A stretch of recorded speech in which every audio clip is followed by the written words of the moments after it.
Hey,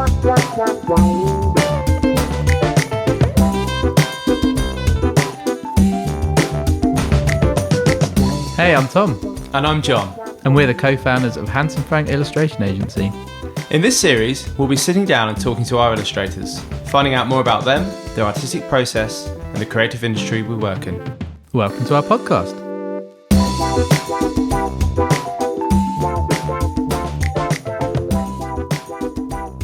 Right, well, we're happy to get started. Yeah, let's do Yeah, it. go on, start recording. I have. Oh, right. I see. That old trick. Classic. Relax into it. How are you, Tom? I'm good. I'm full of energy. As Yeah. always. Excellent. Well, I'm quite excited because we have this new format to our podcast. Yeah. So today we have not one guest, but two guests. Yeah. We have a theme. And some planning's gone into it. And also, we just had to rush out a minute ago and buy an additional mic because we suddenly realised we've only got 3 and now we need 4. Yeah, so big thank you to Dario and West End DJ for providing a mic at very short notice. But yeah, we're really excited. We're going to be talking about advertising today. So we've invited in a art director, senior art director, and a advertising producer from VCCP. So welcome to the podcast, Ali Augur. Augur, yeah. That's Excellent. right. And Phoebe Hazzan. Also correctly pronounced. Well done. Nice. A bit easier. Yeah, a little bit. Although people do tend to screw up the Hazzan. Oh, the Hazzan. Okay. Well, you thank nailed you it. for Thank coming you. in. It's a pleasure. Nice to be here. And I'm glad I got that right. Should we do like a brief introduction to you? Who would like to go first? He's looking at me. I'm happy to. I'll start. Go on, Phoebe. So you're correct. I'm a producer currently at VCCP and actually Girl and Bear within VCCP, the production arm. I of have questions VCCP. about that, but we'll come back to Yeah, that. Go on. too. Yeah. I studied history, which doesn't necessarily. Yeah, Ali's shocked there. Me too. Studied history, which now I think back does actually sort of correlate to where I've ended up because I remember within my degree loving the bit where we got to look at all the like World War II posters Okay. and all the and like Man Ray posters and stuff, and that was my like favourite part. And now I'm making them. I thought you were going to say dictators. That too. Yeah, I do love studying war, particularly. Yeah, and then I started my career working for a YouTuber when YouTube was just becoming something that people could have careers out of. And then really enjoyed the sort of social advertising part of that. And then there was a job going at Specsavers, Yes. at their in-house agency, where I started as a production assistant and then worked there for, I think it was 5 years. And Specsavers renowned as being one of the best in-house agencies for producing their own creative. I'm based in Guernsey, which is where right, I'm Guernsey. from, which was Oh, you're from how that ended up. Guernsey? Yeah. I used to holiday in Guernsey. It's lovely, isn't it? In the summer, I would Yeah, say. it's very nice in the summer. Don't miss it so much in the winter. And no VAT on CDs, No which I VAT. loved as a kid. Yeah, it's great. Anyway, tangent, Yeah. sorry. Yeah, and then, worked my way up there, and then I started actually in the TV, sort of film and TV, but then really loved still shoots and illustration and that sort of stuff. So I've ended up as we call them integrated producers, and then made the move to VCCP, and I've worked on a few accounts there, and that's where I am. And how long have you been there? 2 years. Okay. Yeah. Nice. Okay. And Ali, tell us your story. Wow. I started at Bates Dorland, which was an ad agency, which is no longer around, in the mid-90s. I was an art director. And then when I was there, they started using Apple Macs. And I was one of the few people that could use the thing. Right. And kind of saw that typography was happening within a big agency, and I just thought that just looks amazing that there's a dedicated department just looking at type. And then I moved from there and became a typographer, which sounds really old, but you know, that's what I did for a bit. And then I went to BBH. I was at BBH from about 99. I went in as a designer at BBH. And you were there for quite a stretch, Long time. weren't you? Yeah. Went Stretch in- makes it sound like prison, sorry. But Yeah. quite some time. I was there 16 years. Wow, Wow. okay. In the office that is still in Soho? Yeah, Kingly Yeah. Street. And that was incredible. I mean, it was like such an amazing time. No 2 years were the same. I learned a lot. I learned an incredible amount. I left there in 2015. I freelanced for a little bit. And then kind of wanted to get more back into the art direction. that I was missing. Yeah. And then an opportunity came up at VCCP where I was just freelancing. And at the time, we were pitching for TfL. Yes. And I would say we were underdogs. We had quite a tight, small team, bit under the radar. Matt Lever, myself, Michael Lee, very small crew, and we got it.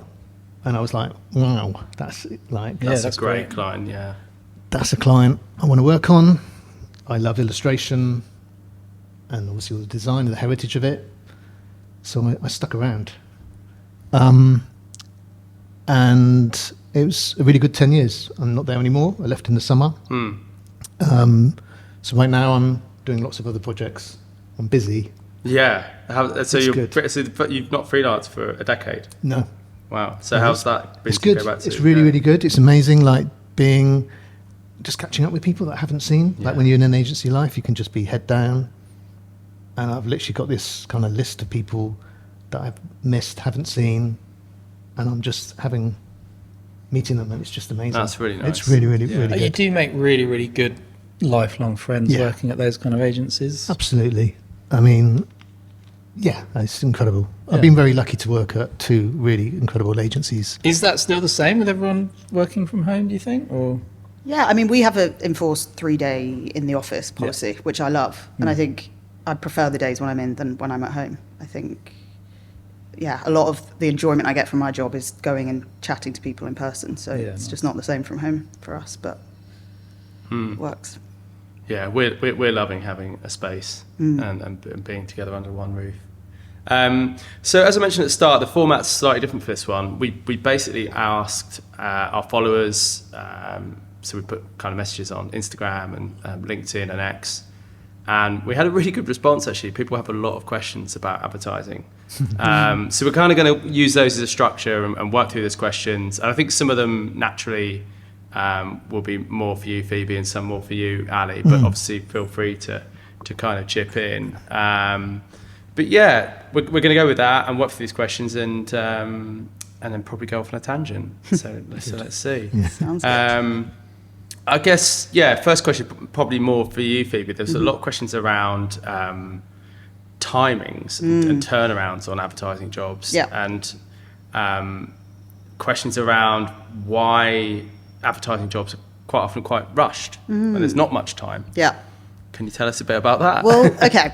The ideal is that there is enough time. And I think on a lot of projects where we've had the foresight that illustration is going to be involved from early doors, then there is like a decent amount of time. I would say the testing period can often feel quite rushed because everybody just really wants to commit and award someone and have them on board quite quickly. And it really helps the client once they've bought into a specific illustrator for them to see sort of, they can't necessarily visualize where the work's going in the same way that say the creative can or the illustrator can. So it's that testing period is really important to reassure them of the direction. But once that's happened, I would hope that there's a decent Ample amount of time for the Actually, creative I development. would say, in defence of, we've worked together quite a We lot, have. and I think times have always been pretty good. Thank you. I do sometimes feel as illustrator and illustration agency, we're the last ones to hear. Yes. And it feels like there's been so much work gone into, Planning. the planning and the pitching for a job, and then maybe there's some kind of research, and then you decide on messaging, and you decide on, all these big decisions are made, Yeah. and then right at the end it's like, oh, we need someone to draw this. Yeah. But I don't really know what can be done about that. If I anything. think it's probably the job of people like Ali and I to just keep pushing the importance and the sort of the process involved with illustration. Because until you make clients aware, they just don't know. Yeah. And they potentially assume that it's a quick process.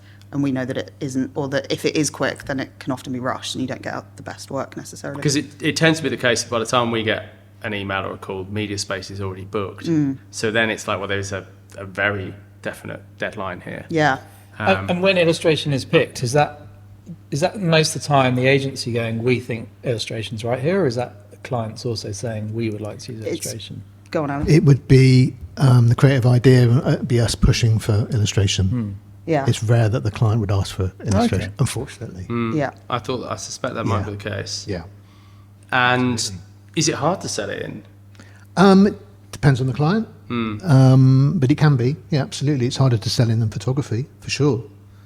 You know? Do you think that's because there's more of an unknown as Yes, to what they're going to get? absolutely. Yeah. And they just need to be. They're just not aware of how illustration can work. I think sometimes their only connection with illustration may be like children's books, or it's Yeah. seen as being too twee, Yeah, that's and true. picture books. You know what I mean? I mean, I remember years, like over 10 years ago, it was very rare to see an illustrated magazine cover. And they were telling us, we're not brave enough to do it. We don't want to put this magazine out for 1 month and no one buy it, when they're so used to using photography. Yeah, So it must be a similar thing in advertising as well. absolutely. Yeah. I mean, always keen to push the illustration. I think it is so much better than it can work so much harder than photography. Everything that's just the world is awash with photography, and it's just these days with things being backlit and the color and how bold you can be and how versatile a piece of illustration can be. Oh, I that's think interesting. So you think the actual technology in a out-of-home screen, for example, and the fact it's lit, lends itself better. that to lends itself illustration. better. I've not thought of that. And animation as well. And animation, just a Exactly. very, very Yeah. subtle piece of animation, bit of movement in it is so good. It's like, it's really exciting. I'm just, it's obviously it's tricky getting illustration out there in the world, but it's, there's some people doing it. I mean, I've always felt that it's much more ownable for a brand. Absolutely. And I kind of think, well, actually, if you have a choice between photography and illustration, it's very hard to own a style of photography Yeah. as a brand. And I quite often with an illustration, it's an illustrator, it's a person that's done it. And immediately you're talking about a person that's created it. And we've always, whenever we've done a piece of illustration, we're really keen to, talk about that illustrator. Yeah. They'll do their own PR. There's a story behind it. And that's really, really important. And it's just an added thing that you necessarily wouldn't get with a photographer. Can you think of a particular example of a campaign you've worked on where illustration was perhaps not the preferred option at the start and you ended up going with it, and it, anecdotally? Not off the top of my head. It can be tricky, especially with TfL, because it depends on what the brief is. So we should talk. So TfL, for those that don't know, Transport for London, who run they run the tube obviously, but also the buses, the overland, all of the transport whole network works. in London, the lot. They're a client of VCCP. And they have a long-standing history of using illustration. They do. Huge. But I think you have Ali to thank for that. God, only the Keeping that alive. But one of the incredible things about working with them is obviously they own so much real estate when it comes to actually showing the media. So one of the amazing things about working on a project for TfL is you get on the tube and suddenly, everywhere. if you time it right, the entire escalator lights up with your work, which is quite amazing. So they've used illustration since, I guess, the 2030s absolutely onwards. I mean, it's incredible. It is amazing, and we've been lucky to even go over to Acton, where their archive is. Incredible, yeah. Which is- This room full of all their Someone else was telling me posters. about this. Yeah, And it's it's, actually really, really nice. It feels like it's locked away. Possibly you could go for a private tour, but Yeah, they obviously do tours, yeah. Yeah, we've been lucky enough to go. I've been a couple of times, and you go, and it's almost like locked door after locked door, and then they literally pull out these racks of No Tom photos. Eckersley Yeah. original. I mean, it's just all those images that you're so used to seeing, but seeing them for real, Yeah, amazing. it's very cool. And I think that's why so many illustrators have it as a real bucket list job, because they see Absolutely, it as yeah, something that, they're part of this great heritage. You're kind of added to the list of artists. But I think something that I always admired with TfL is they were always anxious about looking back too much. And quite often I learned early on that sometimes when you try and replicate something in the past, they didn't like it. I think the first safety campaign I did, like Hold Handrail, Mind the Gap, which I did with La Bocca. Yes, I remember. They're still running, aren't they? Yeah, Yeah. they still see them. I think when we did that originally, the Bocca came back with, they were quite it was a little bit too old. They were kind of like old boots coming in. Okay, so they were And leaning into the It was heritage. too old, and actually the feedback was, this is too old, which was good feedback, because then what we did was like, well, let's put in modern things. Let's put people in with headphones. That'd be the twist. You know, I was wearing like red Converse at the time. Let's put my red shoes in there. You know, just that kind of Yeah. like, suddenly there's a modern, it Yeah, looked yeah. old, but there was a modern twist in it. So that feedback was really good. And I know exactly the one you're referring to. yeah, and I think I've always liked that with TFO.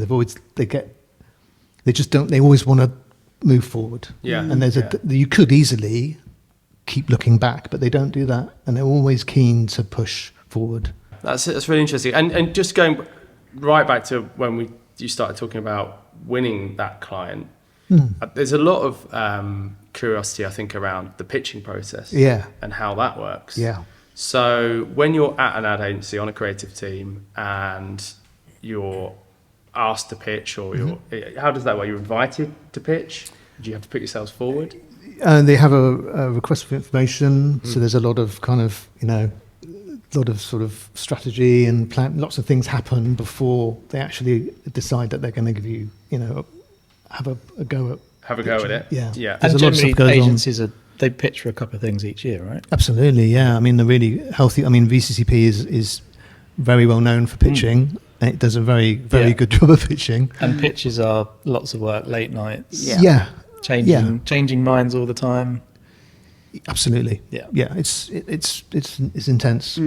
VCCP are very, very good at it. Very good at it. I mean, I think I've been in agencies before where I know people that work at agencies, and when they're pitching, the other agency suffers a bit, and VCCP can pitch multiple Stay accounts afloat. Yeah. and not falter. And do you know, like, when it's gone well, Yeah. you know, you can feel that in the room, or sometimes is it like an exam, you come out? don't and know. You really don't know. No, you don't know. I mean, I've been So it's poker face. absolutely, and been in pitches where you do them and then you think goes well, and then they'll come back and they just want you to do a few more things, and Yeah. it goes on and on and on. That's just part of it. Yeah. I don't know. I've got this. I love Mad Men. So I've got this like very romantic vision of. It ain't like that. It's not like that. Okay. So I used to work. Out of uni, I worked at Ogilvy as a junior designer, and then I worked in advertising for about 8 years at Ogilvy, Publicis, LBI, various places. But I remember working on As a designer. yes, So you've got the brunt end of I it. was, yeah, and I just there was this strange obsession with the best work comes late at night or at the weekend, and as at the time 25-year-old, it was just like wow, it was quite an eye opener. Yeah, it's broken many designers. Yeah, it broke me. Yeah, it broke me. It's not like that anymore. Okay. I think a lot of that is about the culture of the agency. I think the people, I don't know, I think places like BBH used to sort of arrive in the morning and it didn't really start picking up until sort of the middle of the day, Okay. afternoon, and then because everyone knew it was just going to be working late. Yeah, right. And I can remember the change at VCP, like everyone's working flat out from like 9 in the morning. Not because they're rushing to go home, but it's just a different Culture. different Yeah. culture. Yeah. I can't speak for BBH now, but I would imagine everybody. I think those hours you talked about, Tom, aren't quite like that anymore. They do get them now and again, but I remember the bad old days was every other weekend. I mean, it was brutal. Yeah, indeed. So And your role at BBH was art buyer. no. I was Sorry. a designer. Oh, sorry, you I was a were a designer, designer. okay. Yeah, and senior designer. But I kind of really got into illustration there. I do illustration as well on the side. I do a lot of my own design on the side. And there was a period there where Mark Reddy was head of art there. Right. Okay. Mark Reddy, I don't know if you know him. I know the name. Yeah. Yeah, incredible guy, and was really important. It was amazing to work with him. And we worked on Vodafone together, and that's where first time I'd really seen illustration being commissioned in a big way, and it was just amazing for me. I was just like, this is just great.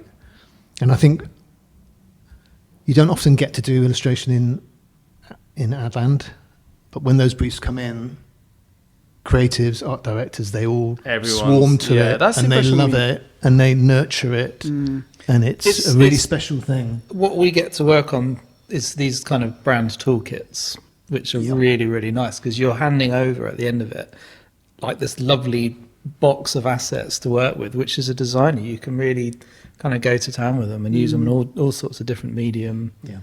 It's a really enjoyable thing to use, I think. Yeah, absolutely. And easier to use compared to photography as well. Yeah, absolutely. Yeah. Question for you, Phoebe. How involved is a producer in the money side of things? Very. Okay. Yeah. So when you have a project live on your desk, do you have a budget? Okay. Or do you need a quote so that you can start looking at the budget? Depends on the client. Yeah. Firstly. So, for example, back to Transport for London, they, because they're a government body, are very careful, and rightly so, about how they spend their money, because it's our money at the end of the day. Yeah. And so they actually have thresholds with their budgets. So my hands are tied to a degree with their budgets. But within the overarching budget, I'll then sort of figure out what can go where. And say if we need photography and illustration, then we need to figure out some sort of split between the two. And that would be my job to negotiate. But to a degree, with a client like TfL, my hands are tied. Yeah. But on other clients where they're a bit more open with their budgets, again, it will be a case of balancing up what else and where else money needs to go. We see all sorts of different budgets. Yeah. And sometimes I'm shocked. And sometimes I'm really happily surprised. Yeah. And as we would say time and time again, there's no correlation between size of client and size of budget. Yeah, definitely not. But it's an interesting situation because often somebody says, can you send us a quote? And sometimes you get into more of a conversation and say, well, is there a budget here? And you kind of get into this Mexican standoff. So I wondered if clients are coming to you and telling you how much they're willing to spend. Not in my experience. So in your experience, you're going to them and telling them what's going to cost. Yes, to a degree, but also knowing what's realistic. Okay. And what is feasible. And if you put a brief out there, for example, to 3 illustrators at 3 different agencies, are you surprised by the variety of quotes you get back, or are they? Actually, no. I'd say there's a pretty good standard. Okay. And equally, I'm very firm on the fact that when I'm negotiating, that standard I set, if I'm telling you what the budget is, that's the same budget for each agent that I'm talking to. Yeah. I'm not playing people off against each other. And the test fee is the test fee for whoever is testing. I will say, there are certain illustrators who have a name, and they're PRable and those sorts of things. Yeah. So they are a slightly separate entity. Well, that kind of leads me to a second question, which is, does an artist's name and social media presence matter? No. I think, Not to us. Okay. And we're the ones that would then put them forward to the client. So no, It's a nice to have. It's a nice if to they have a lot of followers, but that's definitely not.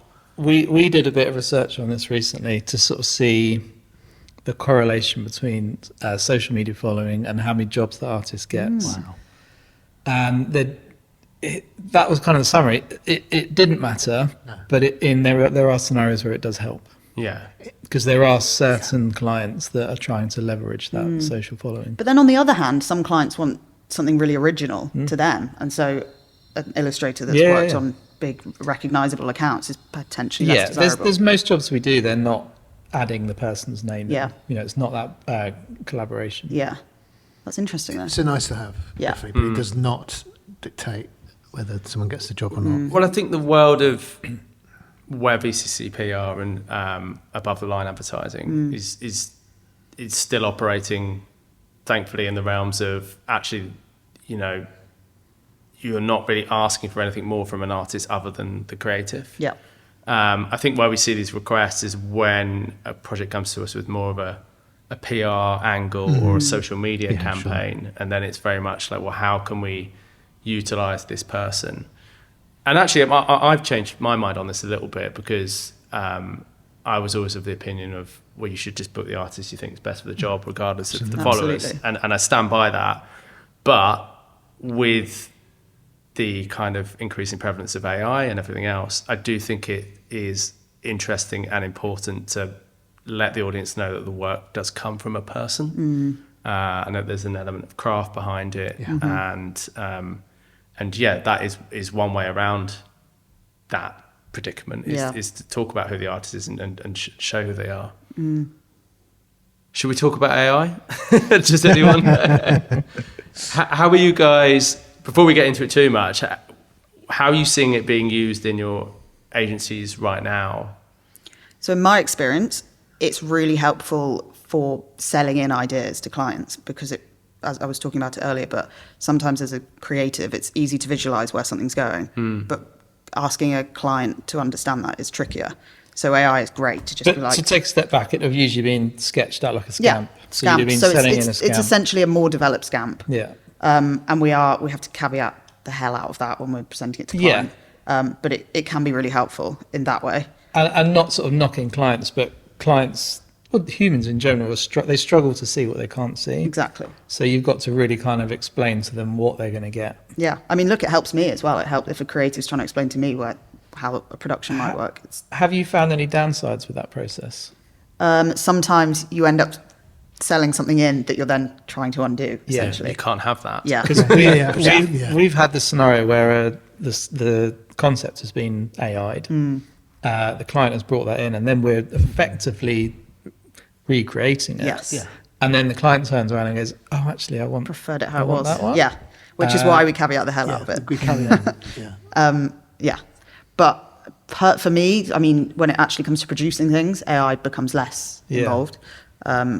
But I know that I have fellow producers that work on more like short form social stuff where AI is probably a lot more useful to them. I mean, I was speaking to an architect friend, and he was saying he's having the same problem because they're using it rather than a sort of CAD render.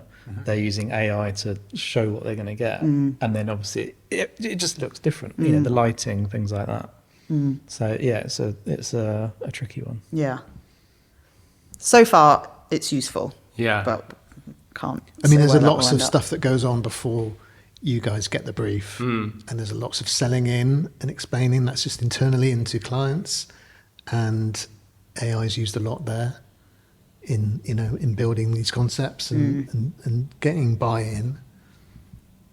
And then once you get the green light to proceed, then we kind of lose the AI. Yeah. And then we're commissioning, and because it has to be. And do you foresee a time where actually we don't need the artist now because we can do this to such a high standard and we can get there without? I don't think so. I think that's the humanity. People like seeing stuff that's drawn by people. I don't think the good brands would want to use AI for their illustration. I mean, this is my hope. I mean, so at Hanson Frank, we tend to work with more premium brands, I guess I would say. So, if we're working with, a hotel chain or, a Luxury food, clothing. a luxury brand, products. they tend to be at the higher end of the market. And my argument, I guess, has been that, well, actually, if you're selling a hotel room for, £500 a night, as opposed to £80 a night, it's because it's a premium experience. And how do you convey that premium experience in your advertising? Well, craft, personality, putting across that human touch. So that's my hope. I mean, you're talking about commissioning somebody, a person, and everything that goes with that is great, and that's important. We go to a lot of effort to make films and make podcasts like this to tell the story of the people behind the work. Yeah. Do clients care about who's definitely. creating the work? Absolutely. Yeah. Absolutely. Big time. And I think we sort of touched on it earlier, like when you're selling in potential illustrators and you're putting together all their work, there is a part of it where you say, this is the person, this is where they're from, this is their back, you know what I mean? And they're interested in that because it helps them sell the story on further up the line, you know? Yeah. Absolutely. That's good. That's good to know. That's No, it reassuring. really is, honestly. Yeah. There's lots of obviously there's lots of negative things about, you know, social and the world we live in, but there's also lots of other things that have happened that have unlocked things that makes it much more exciting and sellable, and it's really good. And I do think it's important for artists to, you know, traditionally there've been some people who are very good at the social media stuff and others that like to kind of let the work do the talking. Yeah. I do think it is becoming more important to step out from behind your work and kind of say, this is me, this is where the work comes from, it's made by a human, this is my process. Yeah. This is where I work. This is fine. You know, it's just all of that is so good. Yeah. So we had loads of questions. I think the most common question we had was, what can I do in my portfolio to help me win more advertising work? And I'm sure that's not an easy thing to answer. But what are the things you look for? Don't try and second guess. Just do what you do, and we'll find it, and we'll engineer it or try and, you know, use it in a way that works for us. But people trying to second guess what it might be that we like I wouldn't do it. I would just do what you do. So it has to be authentic. It has to be... Yeah. I kind of understand why people might want to try and... I get it. I used to get it when I worked at VCP, where people would sort of try and send me kind of ideas for TFL ads or whatever. You know, it's just like, you're better off just doing your own personal projects and doing what you do best. I'm pretty sure there were universities that were doing TFL projects possibly as a course. Possibly. Definitely. I just think when you're trying to engineer your work so it gets bought, I don't think that's quite right. Yeah. We'll find your work because your work is really good.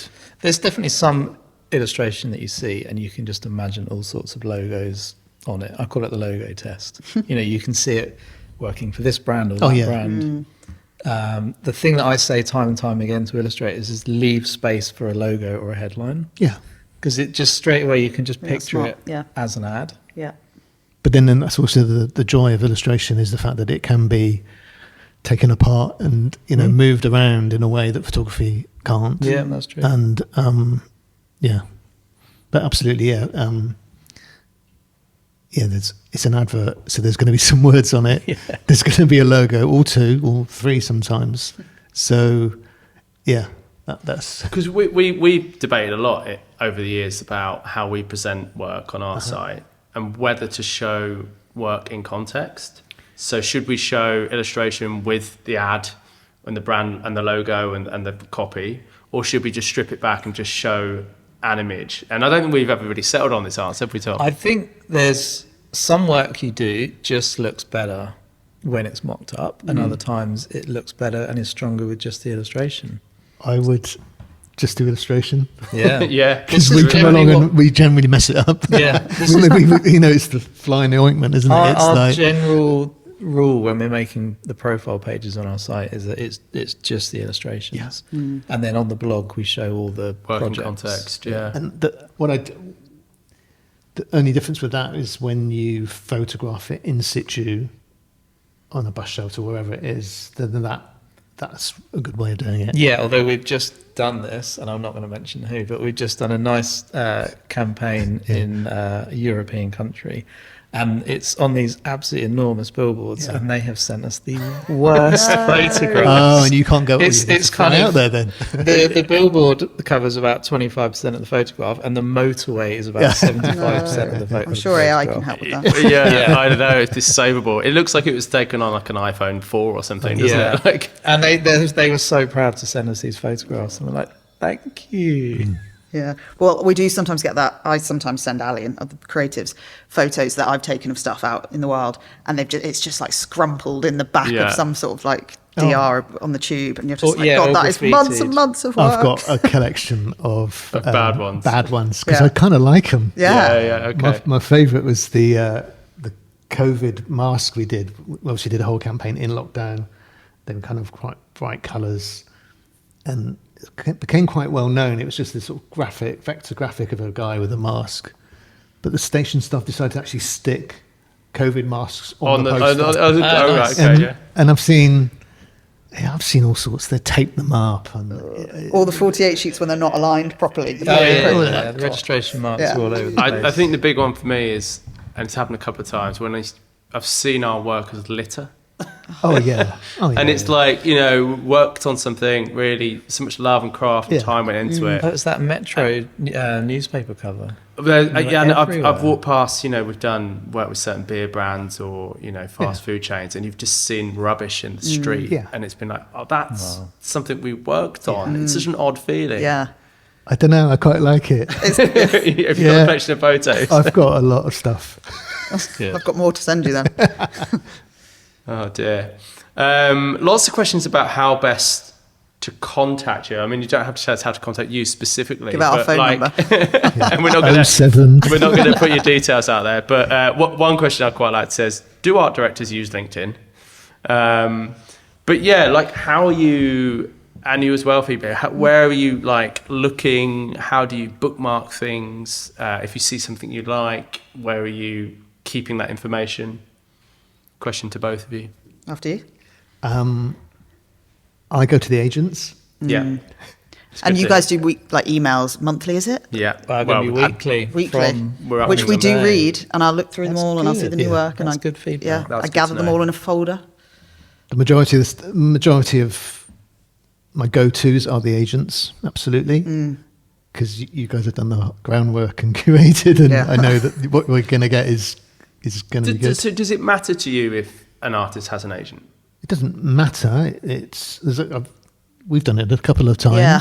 How have we found them then? Like, you're just I aware of their found- social, Yeah, or they've reached out to you. 75% of the time I'd go to agents. The other 25% would be Instagram. And there's been a couple of times where there's a bit of luck involved and something just pops up and you're like, hang on a minute, that works. It's never when you're looking for it, of course. So yeah, it's Instagram and it's the agents. And are you seeing stuff you like and kind of filing it away and thinking, Yeah. oh, one day I'd like to work with that Yeah, person? I literally take a screen grab of it, Yeah. and then the file name, I put their name on it, and I put it in a folder. That's good. I harvest them, and because they come out, you don't know. That's what's quite nice about Instagram, I suppose, is that it will just appear when you're not expecting oh it God.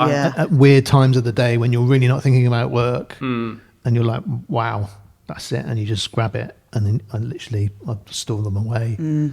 Because if I've tried to bookmark them within Instagram, and then I can't really remember how. It's just really complicated. I'm the same. I'm terrible. I was really trying to find bad. someone on Instagram recently, and I just Yeah. Well, that animation, we saw a really Yes. nice animation in the summer, and then we were speaking to an animator last week, and we were trying to remember this example, Yeah. but it was just so much content, and you eventually found it took me a about week 24 later. hours, but I did find it That's deep. good. I'm following too many accounts, basically. Yeah, And Apple Notes as well, I use a Yeah. lot because it's like whether I'm on my iPad or my phone or my desktop. Oh, it's all syncing. It's all syncing, Yeah. and if I just got a thought, it goes down.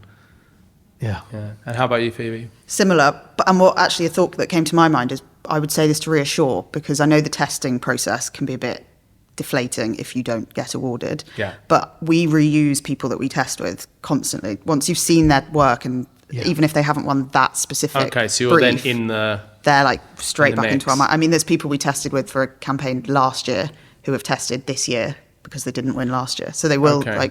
I Yeah. wouldn't lose hope, Yeah, essentially. That's good absolutely. to know. The testing Yeah. process is more than for that specific project. It's Mm-hmm. just generally good to get yourself out there. are you still getting stuff sent to you, like physical mail outs? Well, I don't work at VCC anymore, but I There's a used whole to. stack of them on his desk. Yeah, you can have them. Unfortunately, not. And that was always my big gripe. Was used to amaze me that I wasn't sent more things. There seems to be this thing about how do I email? What's the best way of contacting? An email is probably the worst thing to do. Yeah. Because I remember at Ogilvy, there was two art buyers. They had this room, and the walls were just covered Exactly. in all the postcards that they'd received. And any photographer, they must be thinking, like, how can I get on that wall? Yeah, and and I think it was always nice to receive things, just little postcards. I think you have to sort of be conscious of where that person, the environment. I think the office has changed a lot. Yes. Like back in the day, my first ever job, I had an office. Can you believe that? And as my career's progressed, my desk has got smaller and smaller and smaller, just because the environment Now that we you're hot work in, desking. we hot desk, right? So we don't have a physical wall where you'd put stuff up like we used to. I think stickers are the answer. Stickers on Stickers. laptops. My laptop, yours is covered as well, but my laptop's nice. covered in stickers from illustrators. I think a lot of illustrators don't put any reference to who it was made by on their sticker. That's a good point. Yeah, you Like, need I have. Yeah, I like that, but I don't know who it That's is. pretty cool. Yeah. Although maybe Google Images, that's what you need to Might do. be able to Yeah. help you. AI can help with that again, I'm sure. Yes, good old AI. Phoebe's right. Stickers is absolutely. And do you set aside, I thought it was a really interesting question. Somebody said, do you set aside time in your week specifically to look for new stuff? God, I wish. Yeah. No time for No. it. I suspected that might be the answer. I think that's the other thing. An art director or creative director, whoever, they're not just looking for illustrators, they're also looking for directors and photographers Yeah. and all the other stuff that they're going through in their day-to-day, as well as all the meetings and, their email is just full. Yeah. And actually having any clear time to just sit there and just doesn't happen, which is I why the know- Instagrams work, when you're maybe traveling or... I know that obviously art directors are usually the ones that find the illustrator or photographer that they want to work with. Do designers ever get involved in that as well and find them? Yeah, they can do. Yeah, I mean, it tends to be specialisms in terms of the art buyers, Yeah. head of arts, have a better knowledge of, wider knowledge of stuff. So I think most agencies, they have a kind of setup where there's sort of experts in all the, different categories, and you'd go to a head of art or art buyer for the help in finding it, photographers and Specific, illustrators. yeah, But, person. designers Because I know a too. lot of illustrators have said to me, like, well, I want to contact people, but I don't know who to target. So the art buyer is number one, Absolutely. followed by art director. I know there's a creative art director, or like senior creative designers, people like that, but is the art director the main person that you target, followed by the designers, or would you just kind of I would go art with director. everyone? I'd go art director. Yeah. Okay. Yeah. Because it kind of... And like ECDs are just, the executive creative directors are too busy. They're too busy. Yeah. So tell us, because I don't really. Yeah. So an executive creative director, what are they doing on a day-to-day basis? They're above the creative directors. They're very, very high up. Yeah. They're approving everything. They're approving things. Okay. They're doing the pitches. Really heavy. A lot of meetings. So they're not involved in the specifics of. Not really. That'll be going. They'll be overseeing creative directors. Yeah, okay. And the creative directors will be looking after, the traditional teams. So there's a lot of people. But they'll be there on the awards night. They'll be there on the, yeah. We had a couple of questions around animation. I mean, I'm sure you guys have, just like us, seen like illustrated projects going from maybe 1 in 10 being animated to nearly everything Yeah. moving in some capacity. It still strikes me that sometimes this is a bit of an afterthought. It's a bit of you get halfway through something, it's like, oh, maybe we could make it move. Is it something you're actively... How does it work? Are you, at the start of a campaign, do you know how something's going to be used and the media plan, and are you thinking about animation, or is it something that comes later on? I'm usually thinking about it pretty early on, but we can make anything animate. So it's for me, it's not an afterthought. It's just it comes after the illustration. And is you done. guys do it in-house, right? Yes. But there's so many clients that don't realise that. They don't. We have to say we can make anything move. We have a lot of clients come to us and say, "Can this illustrator animate?" And we have to explain that because most of our guys don't. That we work with freelance animators or animation studios to bring things to life. But there is that kind of educational step there. Yeah, that's fair. So, and you touched on it earlier, but Girl and Bear, Yes. part of VCCP, Yeah. and that is more production-led? Yes. So Girl and Bear are the production arm of VCCP. Okay. Yeah. Okay. So when, for example, we work on a TfL ad with Charlie Davis, Yeah. you guys are animating that Yes. in-house. So actually, we then have another part of VCCP called Bernadette, who do a lot of our animation for TfL. Okay. And they're specialists in that. So Okay. for us, because often we will have illustrators say, oh, and I've thought about how this could animate, and that is super helpful. Yeah. Like, definitely keep doing that. But it isn't a sort of yes or no to an illustrator for us based on whether they can animate or not, or whether they work with someone that animates at all. It doesn't really come into it. To be I honest. think you're right. I think even if you don't animate, I think you as the illustrator should have an idea of how you'd like your work to move. I think that's really, really interesting.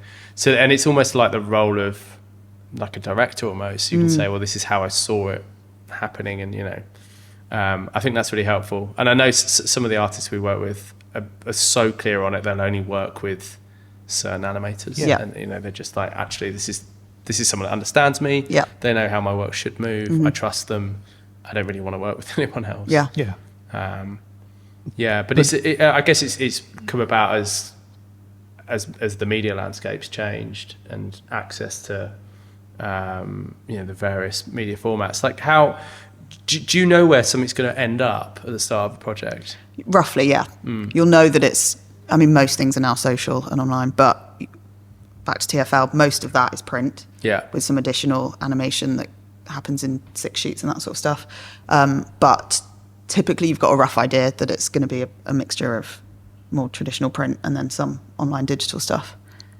So we don't know exactly what we're dealing with at the start, but we have a rough idea. Because we've noticed definitely seems to be less print knowledge these days. Print knowledge. Yeah, which is Just technical processes. Okay. Things like the requirements, even just sort of that question of like, okay, what size, what dimensions and resolution do you need it? Yeah. And people don't always know or understand the answer. Yeah. Vector watercolor paintings, things like that. Yeah. And that term vector gets banded around a lot because some people just think it just means you can print it as big as you can and you don't need to worry about resolution. And also animation. People know they want an animation, but they don't get that they need to tell us the parameters of how they need it. And we've kind of wondered where the shortfall of knowledge is coming from. Yeah. I would blame working from home and COVID. Yeah. Because I think there's a lot of it you learn just by sitting around a table as we are now. Yeah. And we used to, print stuff and proof stuff and put stuff on light boxes and I remember still do sections of but do you know what I mean, like to Tom's But also, point about it being even then you'd make Yeah. mistakes. I'm like- talking about the working from home thing, and If it needs to go out tomorrow and everybody's at home today, then On a it's small going as screen, it on a is. small looking at screen, laptop, and everything's on a computer all the time. Yeah, You don't get to see it printed out. It tends to sort of just go off, and then you see it printed. And whereas back in the day, you'd be able to proof things and get more chance to sort of see how it would look. Sections of 48 sheets used to come in and you had to check the resolution Check the and grain, check the grain and all that. It's like crazy, and I I think remember those days. so I think illustration stays in our computers throughout the whole thing and then sort of spat out at the end, whereas you're talking about education of print. I think that's why possibly that they're not it's fallen off a bit. I think we're kind of there with our questions. Have you guys got any questions for us? Yeah, I was going to flip it around and say, is there anything you would like to know about how illustrators work, or anything you would say to illustrators that you think they should be doing more of? I would be excited about the opportunities and how I don't know, it's just the social thing and how you can represent yourself and the network that's there for you, the potential to show your work off. There's lots of opportunities in like in packaging and like look to things that aren't necessarily just advertising. Yeah, I think it's an exciting time. I would agree. I think the prevalence of illustration across so many areas now is there's so much more out there than there was even 5 years ago. Yeah, I think going back to I've been doing this like 30 years. I think right even 20 years ago, we used to commission a piece of illustration and it would sort of fill a box. You know, it was a hole in an ad that you just drop it in. Yeah.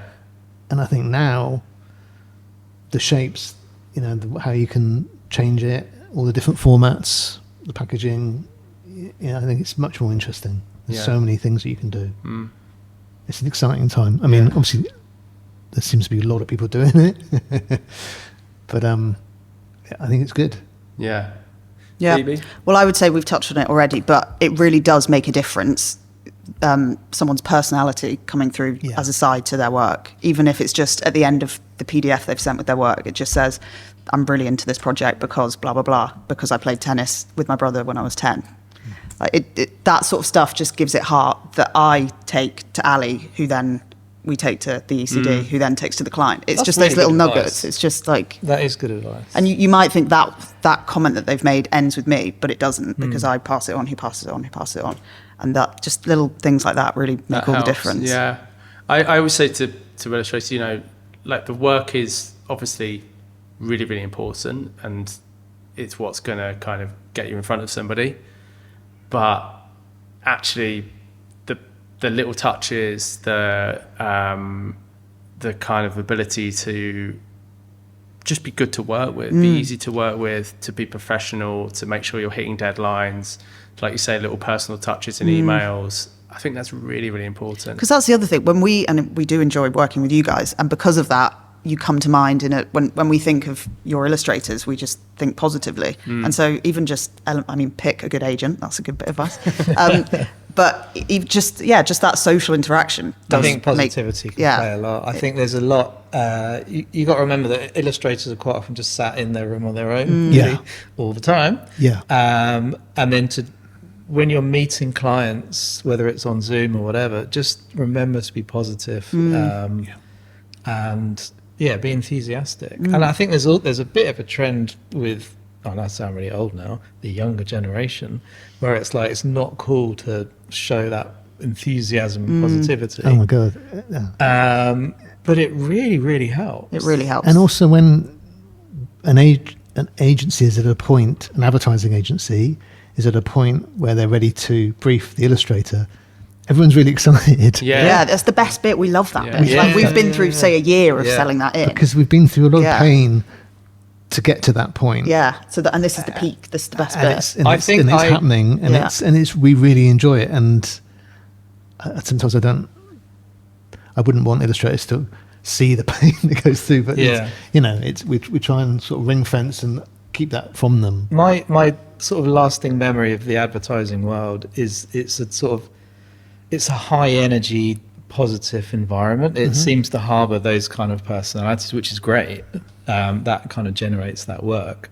I think some people can find it a bit overwhelming when they kind of step into it, but I do think it's important to kind of step up to that. And basically, if you want to call with someone being really positive, you need to match that energy. That would be my bit of advice. No, definitely. Yeah. Guys, thank you so much. That's Pleasure. been really, really helpful, I think. I think our listeners and illustrators are going to find this really, really useful. And hopefully this will lead to more advertising illustration commissions in future. Hope so too. It was a pleasure. Thank you very much. Thanks, guys. Cheers. Bye. And if you'd like to know more about Handsome Franklin Artists, check out our website, handsomefrank.com. Thanks very much for listening.